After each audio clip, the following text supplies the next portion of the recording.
Good afternoon, everyone, and thank you for joining us for our copper webinar. Today, we will be exploring key trends, investment opportunities, and more importantly, the role that copper will play in targeting a zero carbon economy. My name is Connor Daly from Peak Asset Management, and today I'm joined by Rudy Van Dyke, Chief Editor and founder of FN Arena, Tom Pickett, Executive Chairman of Caninda Resources, ticker code CAE, Ian Warland, Managing Director of Cooper Metals, ticker code CPM, and Max Tuesley, Managing Director of Colpeo Minerals, ticker code CPO. Now, before we hear from our panelists today, I'd just like to make a few comments for those viewing that aren't familiar with copper and the role in the economy that it plays. I think, copper is often considered an important bellwether or leading indicator for economic health. Why is this? Well, it's practically everywhere. You can find it in all kinds of products, from toasters to air conditioners, computers, your laptops and iPhones, where you're probably watching this webinar from today. They all contain copper. And for some examples, there's about 30 kilograms of copper in an average car and more than 180 kilos of copper in a typical home. So increased demand for copper typically indicates a growing economy, just as a drop in copper demand can suggest an economic slowdown. Now, in order to meet zero carbon targets, more than 23 billion of investment a year in new copper projects would have to be invested, which is a 64% higher than average annual spend for the last 30 years. Now, that's quite a large number. So think of solar and wind farms. They require a lot more copper per unit of power produced than your typical centralized coal and gas-fired power stations. Similarly, with electric vehicles that use more than twice as much copper as a traditional gasoline-powered cars. A study recently conducted by industry-funded S&P Global found that annual demand is actually set to double to 50 million metric tons by 2035. And this assumes enough of the red metal will become available. And honestly, this is very far from certain. In fact, stockpiles of the metal are currently sitting at an 18-year low. At peak, we believe the metal is a cornerstone of all electrically related technologies that will play a pivotal role in driving a low carbon economy. So on that note, I'd like to welcome Rudy. Thanks for joining us. Now, Rudy, yes. So copper has actually been, to no surprise, the best performing among base metals this year. For our viewers, can you provide some clarity around this and explain some reasons as to why this might be so? Yes, and one of the narratives, of course, that is being connected to copper's performance this year is all the reasons that you just outlined, Connor. Strictly taken, the deficits that will open up later this decade, they shouldn't, or they would not be related today to the greening or the electrification of the global economy.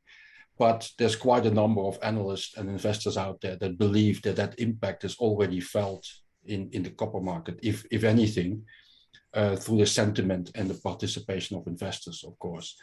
In the short term, and this gives us a little bit of an indication of how the future of copper might look like. Copper has crowned itself to the best performing base metal in 2023 so far, and that is partially based on the reopening of China, which even though analysts are convinced that the reopening of China will not have the same impact as it has done in the past, there has been an impact, of course. But I think more importantly is that the projected supply increases that were on everyone's agenda last year, they have not materialized and they have actually disappointed. So if you disappoint on the supply side, you probably have an upside surprise on the price side. And that basically is what happened this year. Another positive is that risk appetite in general, of course, you see the strong connection with the share market has picked up, in particular in this month, in April. But at the same time, we've seen that another metal that is often closely linked to copper has actually performed even better than copper thus far, and that's gold. And a lot of copper producers, there was often a link with gold, in particular if you're a producer. Both metals are often come out of the ground simultaneously. And obviously the largest we have on the stock market is a major copper producer as well as a gold producer in terms of Newcrest. Now, there is a close link here with the share market. I mean, the share market has surprised in general this year. And I recently looked under the bonnet, and I believe that investors are having it both ways here. They're hedging their bets. And that's because there might be or there may not be very bad news still ahead of us. And if you look under the bonnet, I think investors are either being sharply divided between bears and the bulls, or those who are participating in the market, they're hedging their bets in going defensive and more risk-taking. And that, I think, is what we're seeing with copper as well. The irony is that in the total suite of commodities that are available to investors, it would appear that copper is sort of fulfilling the role of the more defensive one at this point in time. And there are valid reasons for that. I mean, the electrification, the greenification, as we've seen, plus the fact that just about every forecaster that forecasts the supply and demand side for copper is pretty much convinced that we will have quite sizable deficits. If they don't open up in 26, they're projected to open up in 27.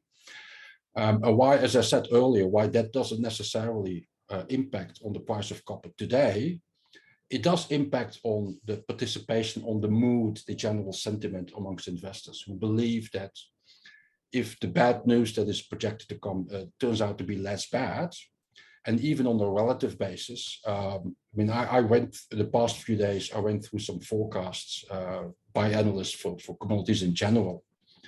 And for a number of commodities, the prices are basically forecast to fall over the next few years. The fact that for copper, it's basically stable, that gives it a sort of like a defensive feel to it. And it also means that companies operating in the copper sector, assuming it remains within the range, they can basically do good things for investors without being impeded by the copper price itself. So what you always get at these turning points, you have two possible scenarios here.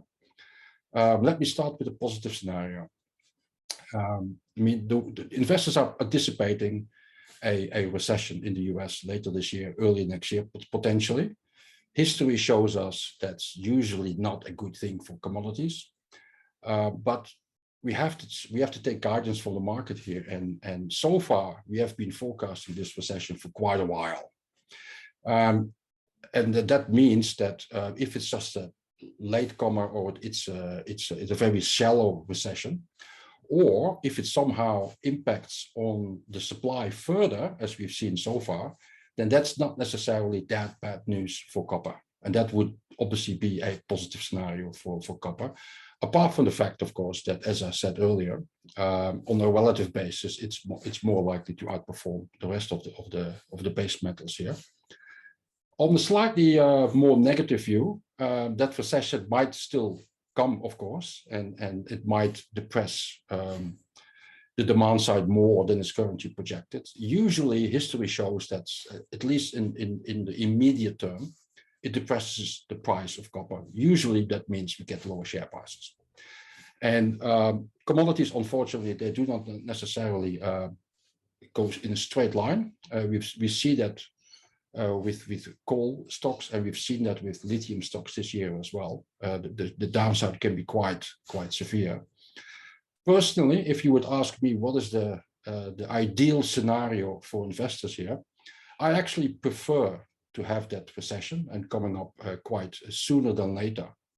And my thinking is that if that recession arrives, then at least we have that barrier behind us.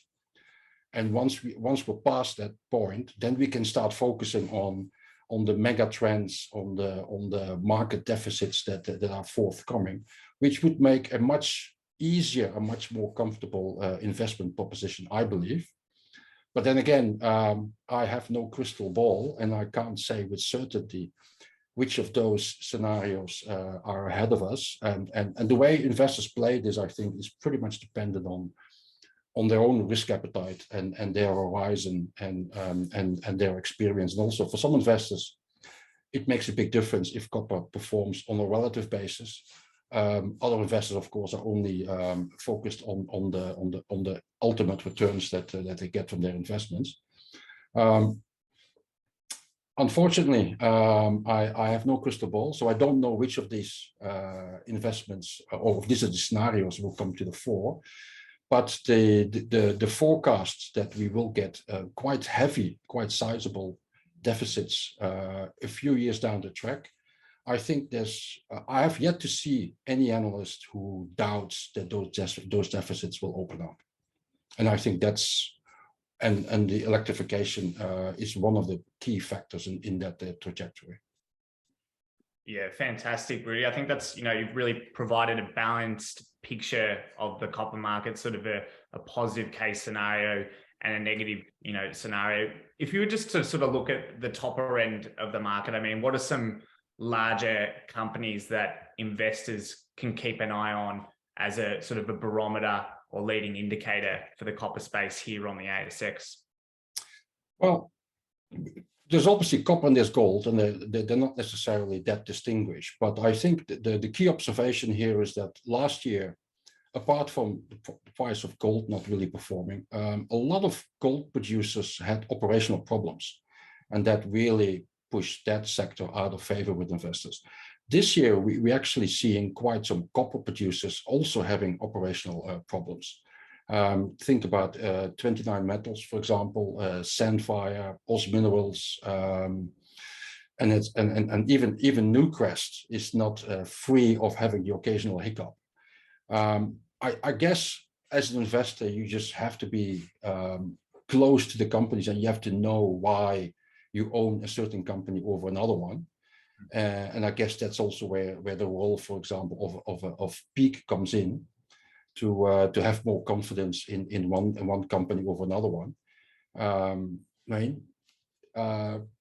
And after we're going to lose Newcrest, of course, the accent will shift not just to the gold producers, but also to the copper ones, which everyone's standout target now seems to be Sandfire. And previously, Sandfire was a little bit in the sin bin because operating in Spain is not without challenges. But when it comes to size, I think Sandfire is the last one standing now amongst the large caps. Yeah. Now, thanks for that, Rudy. And I think you've painted a really good macro picture on the current environment that we're sort of facing. I think honing in now, we've got a number of ASX explorers that are really looking to capitalize on this burgeoning demand. So I'd like to hand it over to Tom from sunny Queensland. Welcome, Tom. Thanks, Connor. Good to see you.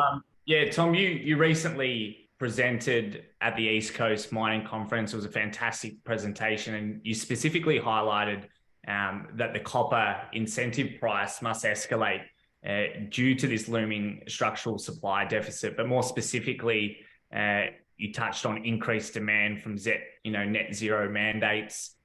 You also talked about copper inventories at critical levels and declining production grades and the lack of major new discoveries. Can you provide our viewers a little bit more clarity on these points?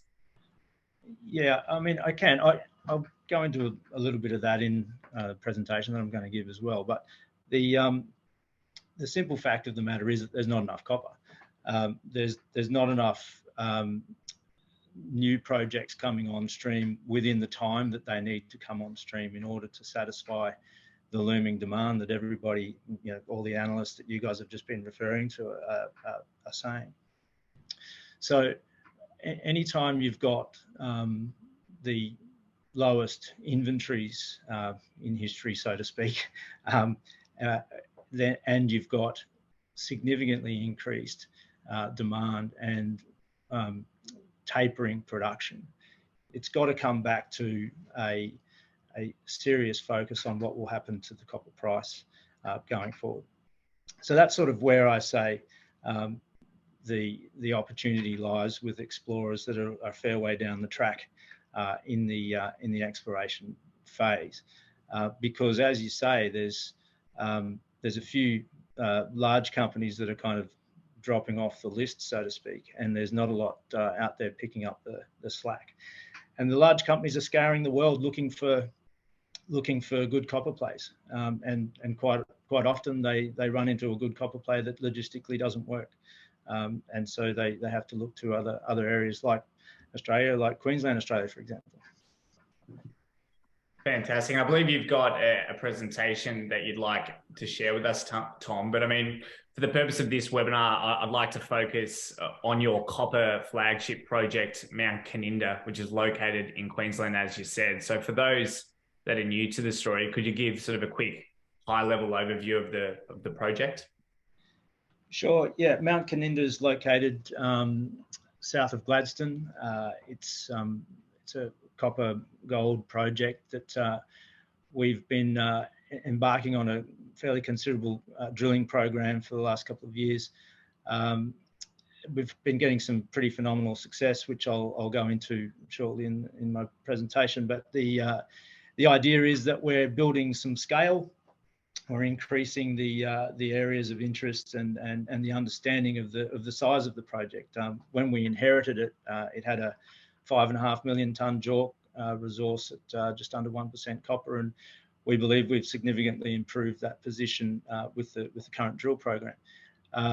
We intend to do a fair amount of more exploration activity in the near future, which will outline that the project itself has a lot more to offer than we've currently outlined. So we're hoping that all of the commentary about copper comes into play for us at the right time for Caninda to come out with ever increasing or significant results of copper intercepts as we've done to date, and then show a more bulk tonnage proposition that might be attractive to one of those majors that you mentioned earlier. Yeah, fantastic, Tom. And you've sort of brought to light in your announcement that Mount Caninda is actually shaping up to be much larger than previously thought. And could you kindly elaborate on the importance of some of your recent intercepts, more specifically on hole 17, its position and relevance to other previously drilled holes? Yeah, I think it's sort of, there's a number of very relevant holes for Mount Caninda, right? So what sort of piqued our interest was our first sort of extensive hole, if you like, which was hole 3, 493 metre intercept at 1.17% copper equivalent. Was pretty impressive stuff. And that continued to sort of push as we went to 5, 6, 7, 8, 9, and 10. We started to see a new gold zone sort of building as well, and we were getting very significant intercepts. And I'll show some examples of that soon. But the hole 17, 18, and now 19 that we've just completed are further to the south. So we're pushing out into a kind of the unknown to the southwest, and getting some pretty serious gold hits down there, but also good copper.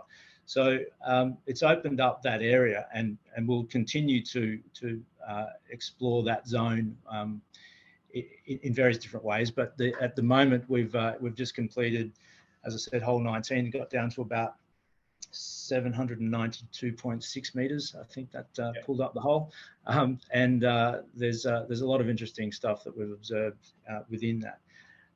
So in terms of the location of 17, 18, 19, that's certainly sort of 18, 19 is pushing down to the south.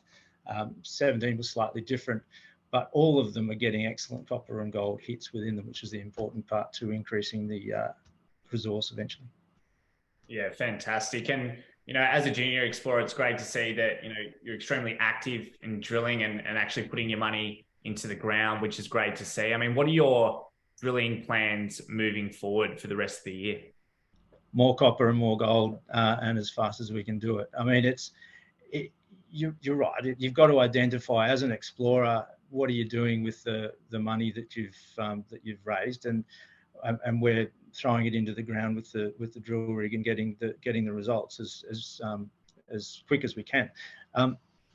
The go forward plan is to increase this area to the southwest, the understanding of this area to the southwest, but also there's another area which I'll go into over to the east.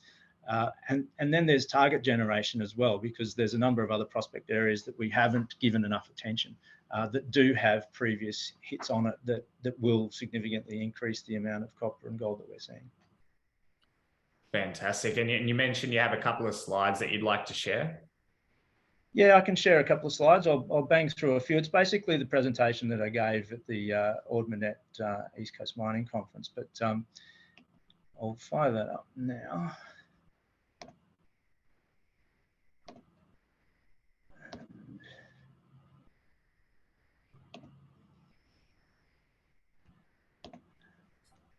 So that's just basically a snapshot of us. But the reason I put this up is because you can see the correlation of the Canninda share price in blue to the copper price in green, which I kind of like to see that correlation. The share price is obviously a little bit better than that at 19.5 cents at the moment. So the market cap's a bit over 100 million. In terms of our ESG, obviously we like to minimise our environmental footprint wherever we can, and employ locally. We've got a lot of local contractors that do a bunch of work for us. Also, we're extremely transparent and accountable in terms of what we do. Most of our releases are fairly transparent. Some of them are about 65 pages long. So we are continually adopting and changing internal policies in that regard, but it's an important thing to be on top of, which we are. Projects themselves, Mount Canninda is the flagship. As I said, we just finished hole 19. The JORC that we inherited was 5.5 million tonnes at just under 1% copper. We believe we've significantly increased that with the drilling that we've done to date. Piccadilly and Percy Marlow are sort of pure gold plays further north, west of Townsville, and Percy Marlow is some new ground that we got recently. The reason we got that is because it's an intrusive related gold system target at Piccadilly, and they typically occur in clusters. Our geologist identified some good potential targets in other areas, and we got that ground recently, which gives us a fairly large area going down to the well-endowed gold region of Charters Towers. Getting back to copper, we've spoken sort of a fair bit about the gap widening in terms of supply, and everyone seems to be on the same page there. It's widening, and the reason that it's widening is that the projects are dropping away and the demand's coming on. You've only got to look around the street, the amount of kids riding around electric skateboards and the amount of electric vehicles that are out there. All of those are going to require charging infrastructure, which isn't there at the moment. You have a look, any apartment building around the world isn't currently wired for EV charging. There's not enough EV charging stations around the place. And then with all of that, you're also going to need power generation. If you're smart, you put the wind turbines where the wind is, not where the grid is. So that's going to be a significant amount of high density copper wire required to deal with that. And that's off the back of very low inventories. So we've sort of mentioned all of this before earlier, but it's extremely relevant to understand sort of where things could be heading, because the idea that you can flick a switch and create a mine overnight to solve this problem is a misnomer. You've got to be ahead of the curve and start now. And that's why we're seeing the major companies making moves all over the world, looking for projects or acquiring other things, because they've got to get on top of things now and get them right. So where our project is located, Mount Caninda is, as I said, 100 k's south of Gladstone. It's two mining leases, two EPMs surrounding 9 mining leases. We've got a haul road going past the mine gate. We've got Mungungo and Monto very close to us. So major towns fairly close to us. Mungungo not so major, but Monto is pretty good, which is very handy for us. So that's zooming in on the EPM areas which surround the mining lease. 71.5 square kilometres of EPM surrounding about 6 square kilometres of mining lease area. And the area that we're concentrating most of our drilling on is depicted there as ML3201, which I'll sort of zoom into here. So that's there in light blue. And then the breccia zone that we're sort of hunting in, if you like, or pushing down towards that Mount Theodore, which is just underneath that Mount Caninda light blue shaded area. That's the interesting sort of higher grade stuff that we're seeing at the moment, that we intend to try and explore that out a little bit further. And that other shaded area off to the right is Caninda East, which is about 500 metres to the east of where we are. And it's got some significant gold and some copper hits on that, which I'll go into shortly. But other areas of interest within the project, Monument, Lifesaver, United Alloys, all of those have historical copper and gold hits on them.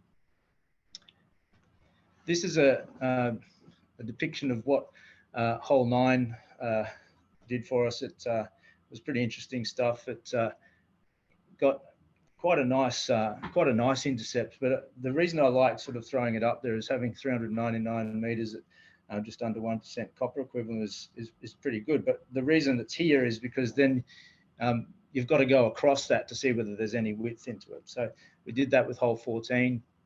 And we got an impressive hit in hole 14. I think the higher grade portion of it was 132 meters at 1.25% copper equivalent. So interesting stuff to show that it does extend a little bit further at depth, but I'll go into that a little bit further in a minute.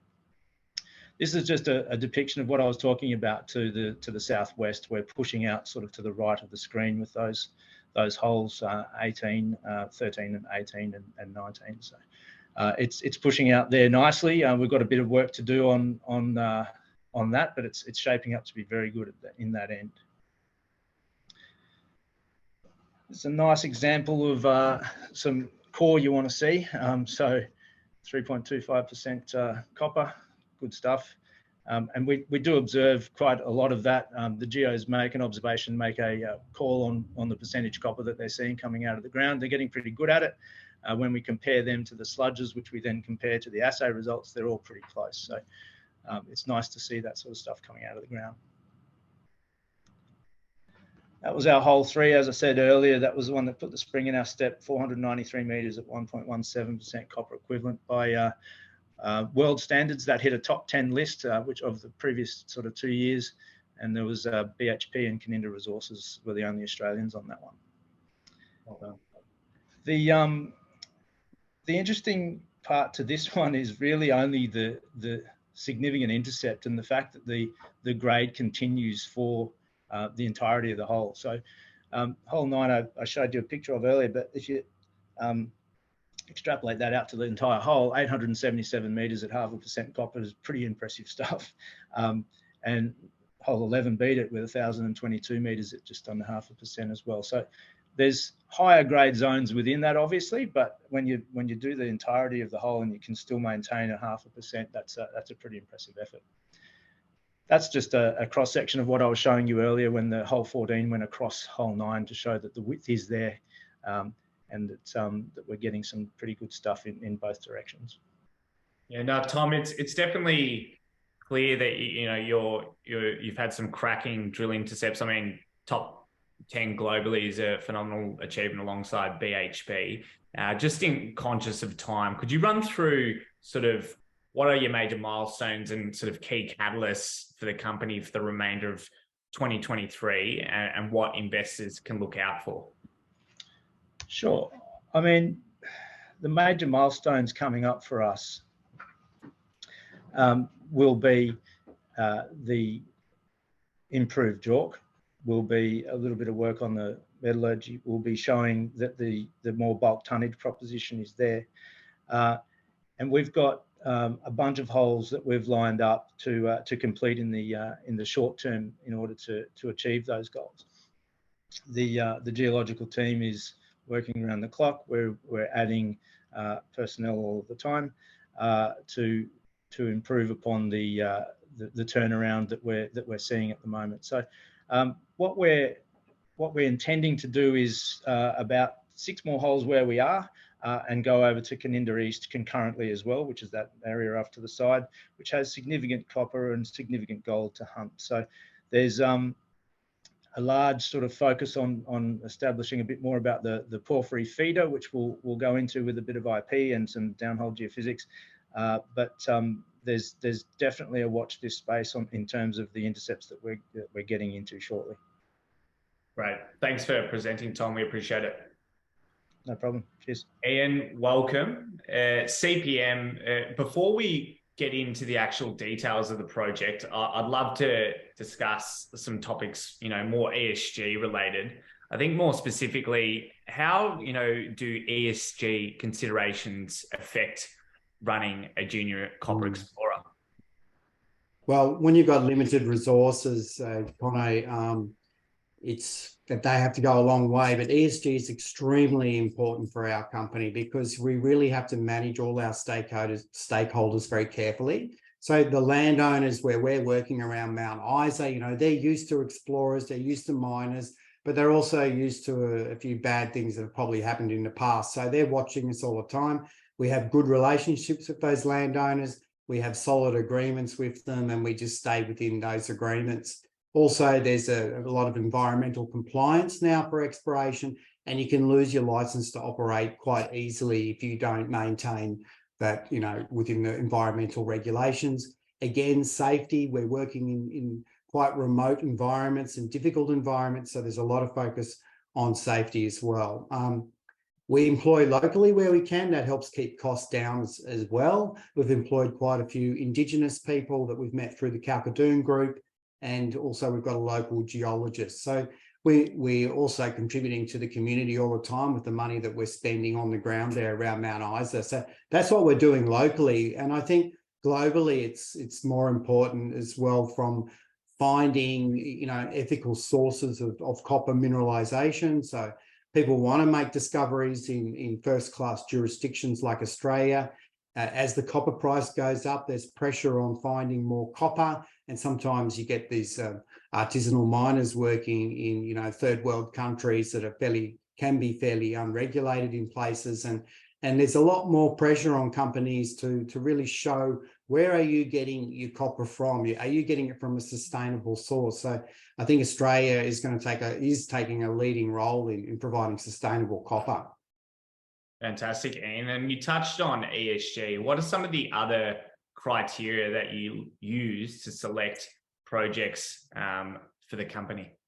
Right, well, yeah, Cooper Metals is only 18 months old, and when we put our projects together, what we were really looking for, 3 main criteria. So projects that were within Australia in stable jurisdictions that were close to existing infrastructure. Also, we wanted areas that were known mineralized terrains, like Mount Isa, for instance, is a known mineralized terrain, and areas that were underexplored, that had been overlooked, we believe, in the last few decades, and that would respond well to modern practices in geophysics and geochemistry. So they were the 3 main criteria, and we think Mount Isa really is top of the list there. Also, we've got projects in WA in the Gulliver Greenstone Belt near Deflector Mine. Fantastic. And recently, Carnaby's success has generated a lot of excitement. It's also highlighted the potential of the region, specifically the Mary Kathleen domain. We've seen a lot of liquidity return back to a number of those companies in the region. Could you provide us with some clarity on what's actually going on in the region and why this sort of excitement exists, and how is that relevant to Cooper Metal? Well, look, firstly, I think Cooper was really quite lucky there because we got these tenements in Mount Isa prior to Carnaby's recent success. So we got them at a really good price. You know, they were vended in at a lower price and we were able to keep our EV quite low for Cooper Metals. So we've got a lower market cap. Now, when Carnaby had their discoveries, everything got re-rated and went up. And what Carnaby has really shown is that although everyone's known that Mount Isa area has numerous copper occurrences or historical copper occurrences, a lot of these were overlooked and just didn't have any drill holes into them. So Carnaby have gone back to some of these areas and put drill holes underneath them, and lo and behold, they're finding some spectacular intercepts of copper and gold. And we've hoped to emulate that success, and we've also had some of that success in our own prospects at King Solomon that I'll talk about later in this presentation. So the whole Mount Isa area is becoming a hotbed of M&A activity. You've had Harmony Gold seeking stable jurisdictions that have recently picked up the EVA project from Copper Mountain. You know, they've spent $230 million US acquiring that project. They're very hot on the Mount Isa inlier, and you've got other companies in there as well, like AIC Mines, who took out D Metallica recently. So I think it's a really exciting place to be. Yeah, absolutely, Ian. And as an explorer in quite a competitive environment, I mean, how do you maximize exploration dollars, shareholders' money in the company? Yeah, that is a challenge, you know, in this environment. And like we've got $3 million in the bank at the moment, which we're quite well funded. We're only a small company, so we've got a small team. I try to use local contractors. I've got a geologist in Mount Isa and local field assistants, etc. We do a lot of boots on ground work. There's a lot of work you can do with a portable XRF and geophysics before you commit to drilling, because drilling is really where you spend the money, you spend the dollars. So you have to drill to find deposits, but you really need to, you know, provide good quality targets before you start drilling. And I'm going to talk about some of those great quality targets that we've found and that we're going to be drilling soon. Fantastic, Ian. Well, I'd love to see a presentation on the company. If you can provide an overview for the viewers, that'd be fantastic. Sure. Let's share the screen. Can you just confirm that? You can see that head frame? Yep. Yeah. Okay. Disclaimer, corporate snapshot. So Cooper Metals at 38 cents is about a market cap of just over $17 million. We've only got 46 million shares on issue because we're a relatively young company. We had $3 million in cash in the bank at the end of the December quarter. Now, with the top 20 hold about 50%, so it's quite tightly held. Iwela, who are a well-known sort of resource investment company, have about 5% of us. So that's a great endorsement, we think, for Cooper Metals that that they've invested in us quite heavily. The board have about 12%. Our share price performance since listing, we're still well above our issue price, which was at 20 cents, or about 38 cents at the moment. And we've been enjoying some recent share price increases on the back of some spectacular results we've had in exploration. We've got a small board of directors. There's 3 of us. There's a good mix of financial and technical experience in the team. Myself, I'm a geologist of 30 years experience. I've been working in Australia and internationally in copper gold exploration and a bunch of other commodities. I'm a passionate explorer. I won't really go into the whole copper space. We all realize that there's a copper deficit and it's a good place to be. We only expect the copper price to rise. And it's really hard to substitute for the copper metal, so we can see that continuing. So Cooper Metals has 3 main projects, our flagship project in Mount Isa East, and we also have 2 projects in WA, and I'll be talking mainly about Mount Isa East, and I'll touch on Guru Copper Gold, which is near Silver Lake's Deflector mine. So our Mount Isa East Copper Gold project, you can see there, Mount Isa itself is just here on the left-hand side of the slide. We've got about 1,600 square kilometres of tenure shown in brown here, so it's quite a large tenement package. And there's a number of copper gold, historical copper gold occurrences throughout our tenement package. The Carnaby tenements are shown here in gold. They're just to the south of ours, and one is immediately joining our Ardmore tenement, and they've had that recent success at Lady Fanny, Mill Desperandum and Mount Hope. We've also, the last 12 months, we've been spending quite a bit of time on our King Solomon prospect, which I'll go into some more detail there, where we hit some great economic intercepts of copper and gold.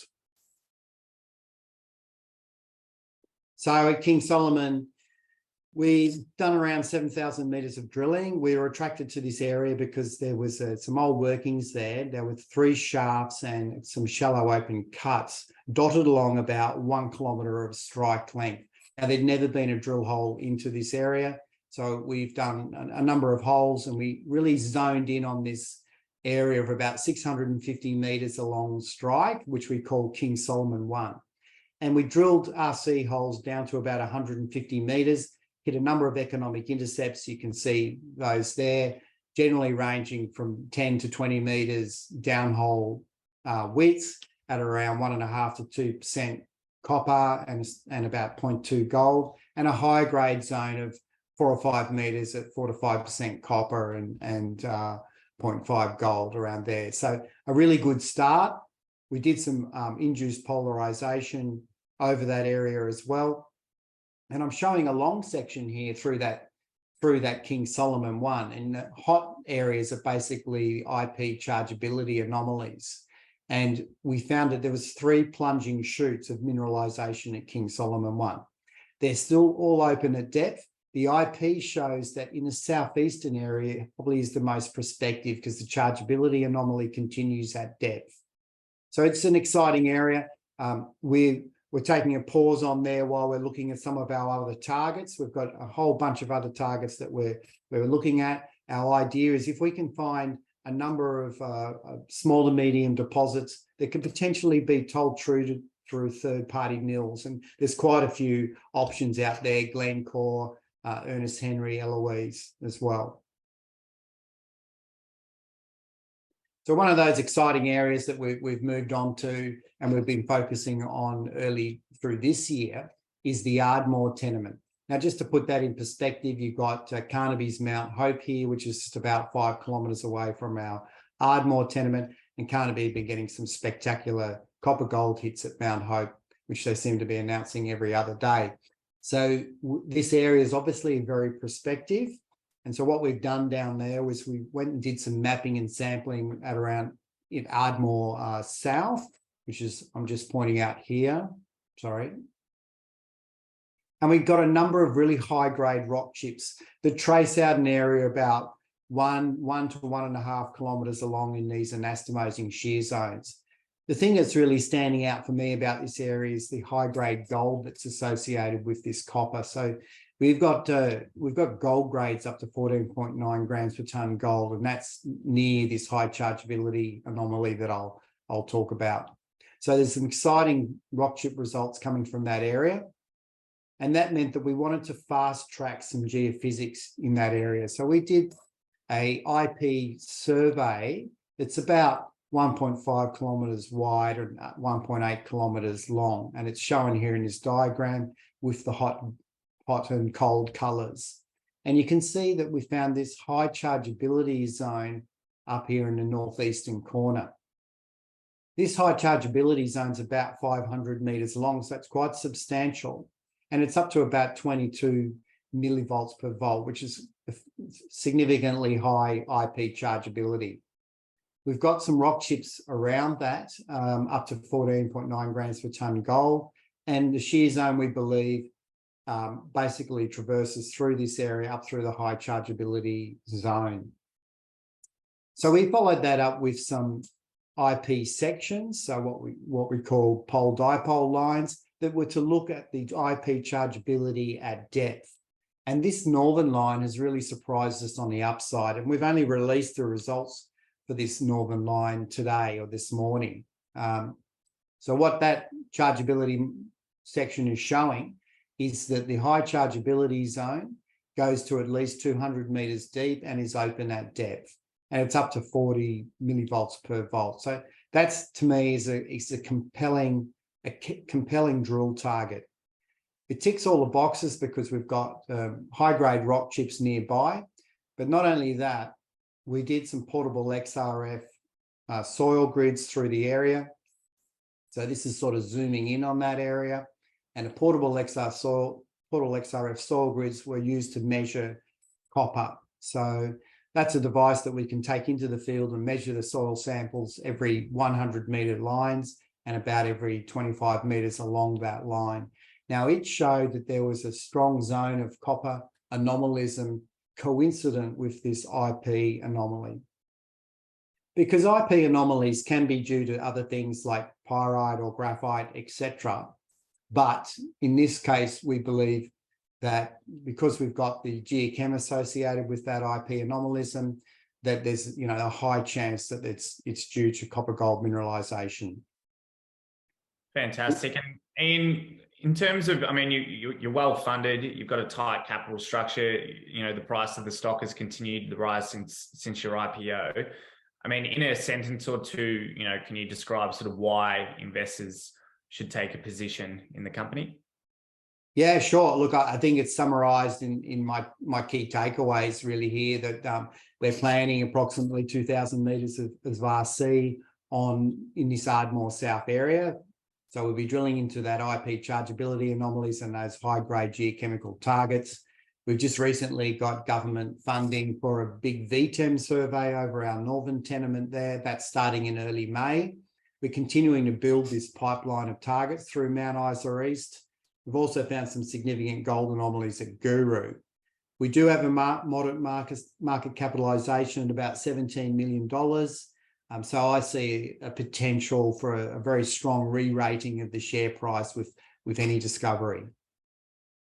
Fantastic, Ian. Appreciate your time and the presentation. Max, thank you for staying up so late all the way from Chile. We really appreciate it. I'd like to start off by sort of just highlighting the fact that the company recently made a high-grade near-surface copper discovery at the La Carina project located in Chile. But before we delve into the project itself, could you provide our viewers with some context of Chile's importance as a copper producer on a global scale? Yeah, thanks for having me on, Connor. And look, I think Chile, Chile's the #1 copper producer in the world. It's got the biggest endowment of copper as well. There's over 200 million tons of copper in reserve, in the known mines in Chile. So, it's a great place to look for copper.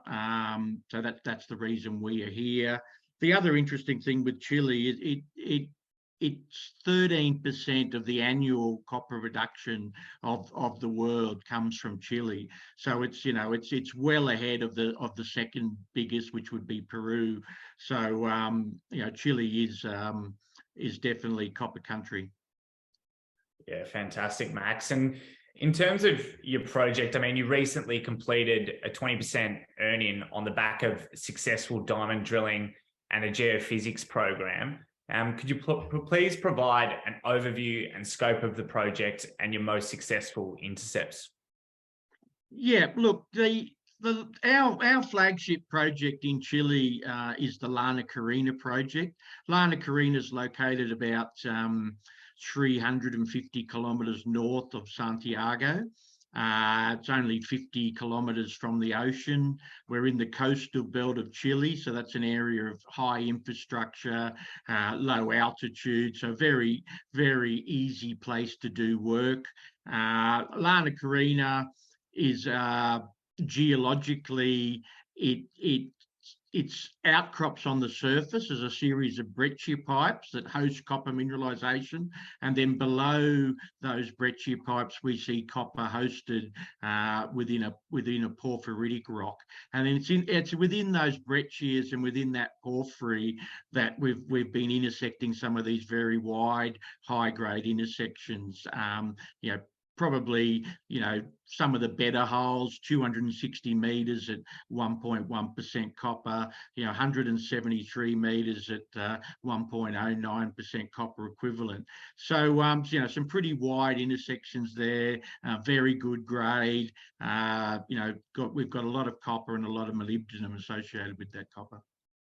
Yeah, fantastic, Max. And you recently announced the market soil geochemistry results, which have significantly exceeded your expectations. And they've actually identified 5 new copper and molybdenum targets. Can you elaborate on these results, why you're so excited, and more importantly, what is the potential scope to expand the resource?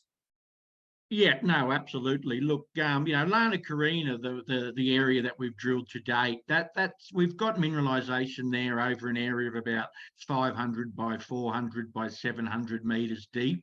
While we were drilling that, we were doing exploration to the northeast in the Vista Montana area.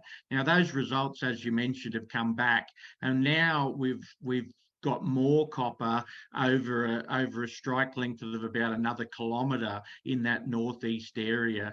So we're very excited that we've been able to expand that footprint. So both of those mineralisation zones sit with a bigger corridor that's 3 kilometres long. So it really has opened up that potential to expand the Lana Carina mineralised footprint. Fantastic, Max. And if you have a slideshow that you'd like to share for our viewers and sort of take us through high level of the projects, that'd be greatly appreciated. Yeah, no, we'll do that. Is that sharing?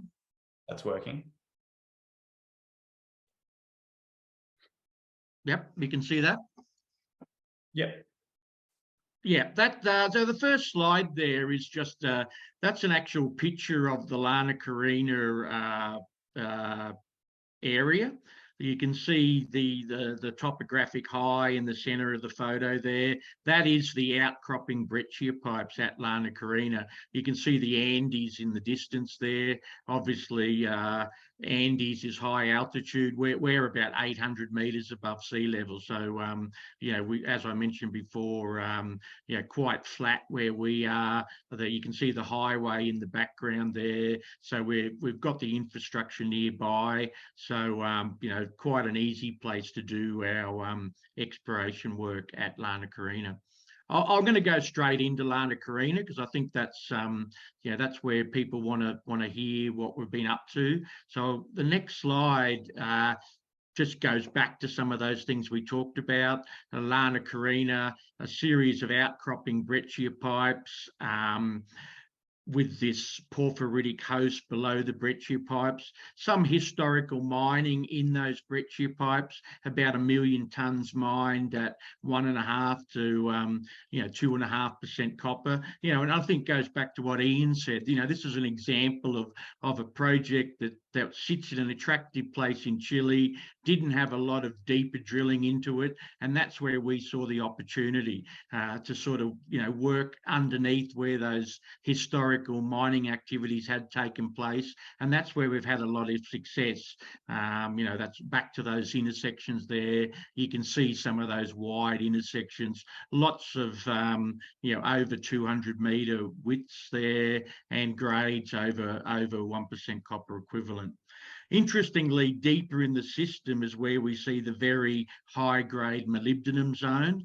That molybdenum zone sits below that porphyry host to the copper mineralisation and is associated with a silica cupola, which if people do their homework, these silica cupolas usually suggest that there may be a bigger porphyry sitting below that high moly zone. So that's something that we haven't explored yet, but it's certainly an attractive deeper target when we start to drill some deeper holes into Lana Carina. Our focus obviously right now is expanding that near surface footprint. We've got about 18 regional targets based both on geophysics and the recent geochemistry. And, as I mentioned, that's over a strike length of 3 kilometres. So just give you a quick feel for sort of the size of Lana Carina. As I mentioned, 500 by 400 by 700 metres deep. You can see Lana Carina sitting there with the yellow star pinpointing the location. And then as we work our way to the northeast, you'll see the new Vista Montana project area where we've got mineralisation defined from geochemistry over about a kilometre strike. And that's where those 5 new drill targets are located. So, we're pretty excited that in the next couple of months, we'll be going back into Vista Montana and drill testing some of these new targets. Just to give you a sort of snapshot of the geophysics, this is not IP, this is actually a mag inversion model. The reason we like magnetics at Lana Carina is the alteration at Lana Carina is associated with magnetite destruction. It's a phyllic alteration. So we're getting a very good correlation between magnetic lows in the geophysics and where we've had success with the drilling. You can see in Lana Carina here that the red drill intercepts over sort of 1% copper, they equate very nicely with that magnetic low feature.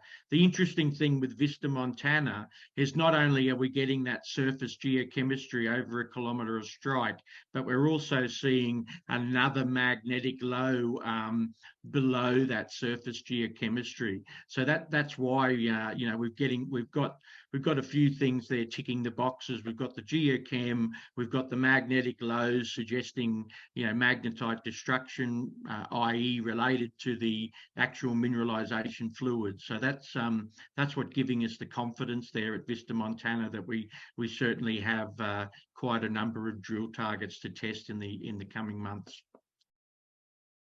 And just a plan view there, just showing those copper results along that kilometre-long strike. Interestingly, a lot of the mineralisation appears to be associated with structural control, which is what we also see at Lana Carina, and we also see some surface brecciation. So that's again exciting for us because the breccias certainly seem to pinpoint where we should be drilling. So now we've got the right geology at Vista Montana and very similar to what we have seen at Lana Carina. Interestingly, and in its early days yet, we also did see quite a large lithium anomaly in that surface geochemistry, most likely related to altered volcanics. It's probably a different style of mineralisation to what we're targeting with the copper exploration, but we certainly do have a little bit more work to do on what the source of that lithium is in that in northern part of the Vista Montana project area.